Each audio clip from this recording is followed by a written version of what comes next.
Then when I was about 18 or 19, I started helping in preschool. I was a preschool teacher. I did that for a couple of years. I think I was trying to find myself who I wanted to be. And then my dad said, okay, now that you graduated, where are you going to go? Are you going to go to college? Are you going to go to the military? Or are you going to go to work? And my dad was that way. He was a meat cutter. My dad was like, you got three things, you make a decision. And I said, well, I'm not going to go in the military because this is what he told me. If you want to go in the military, you have to be aware if there's a war, you're going. So that changed that. And then he says, okay, you're going to go to college. I wasn't a really big person that liked school. I'm just, oh, I hated, not that I hated school. It wasn't for me. I wanted to get out of school. I was done. I'll go to work. And that's how I got into retail. So I started working at, I believe it was May Company at the time, or Broadway. It was one of those two. And I worked at May Company later, but I can't remember the very first store. And I worked as a floater. I worked in clothing and I worked in shoes, and they put me around and everywhere. And I ended up Robinson's department store. That's where it was, in Puente Hills, and that's where they made Back to the Future. Okay, so when you look in the movie Back to Future, there's this big white department store, and that was Robinson's department store, and that's where I worked at. Okay, so I worked there for a couple of years. Well, a person in that store saw how hard I worked. I was in the China department, and she said, have you ever worked in cosmetics? And I said, no. And she goes, well, I have a position open and you could not get in cosmetics because it's commission and hourly. Good money. And it's good money. But nobody could get in there unless you knew somebody or somebody approached you. Well, I didn't do it at the time because I wanted to to be a horse jockey. And my dad used to go to the racetrack, Santa Anita racetrack. She goes, well, can you work for me like part-time? I said, okay, I'll do part-time, but I'm going to start taking some classes trying to be a jockey. Well, in by Puente Hills Mall, they actually had people learning how to ride horses.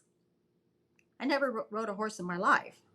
And they had a horse trainer there. He is still a horse trainer today.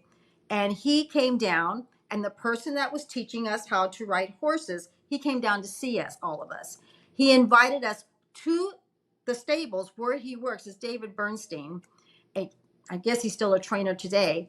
And I got a job there. And he says, well, the first thing you're going to do is muck out the stalls.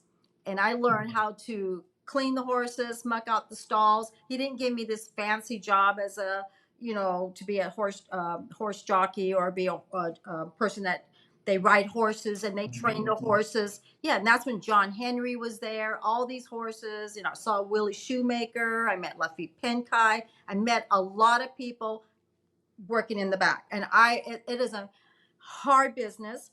It still was not a woman business. It was like women were starting to come in, but it was still, a gentleman business.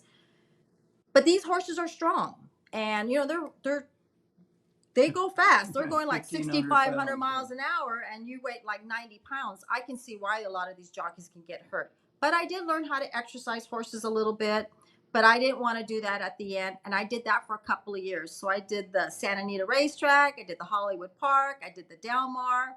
My sister also came aboard, and we were hot walkers, mucking out stalls, cleaning the horses, working with the people that exercise the horses, all that. So I did that for a few years, got out of that business, went to May Company at the Brea Mall, and that's when I started in cosmetics again. And I did that for many years. I was about 32 years old and decided that I wanted to do outside sales.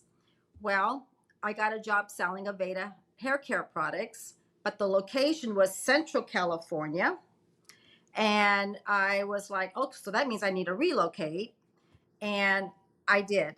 During that time from May Company to working for Aveda, I worked for Nordstrom's and I worked for Bullocks, and I worked, in between all that time, all in cosmetics. And I sold coffee. I was in outside sales for that and coffee. And then I found the job with Aveda, and I moved out here to Central Coast. And I did that for 3 years and met a wonderful people, hairdressers. I mean, everything you can think of under the stars. I loved it. Again, it's next to beauty.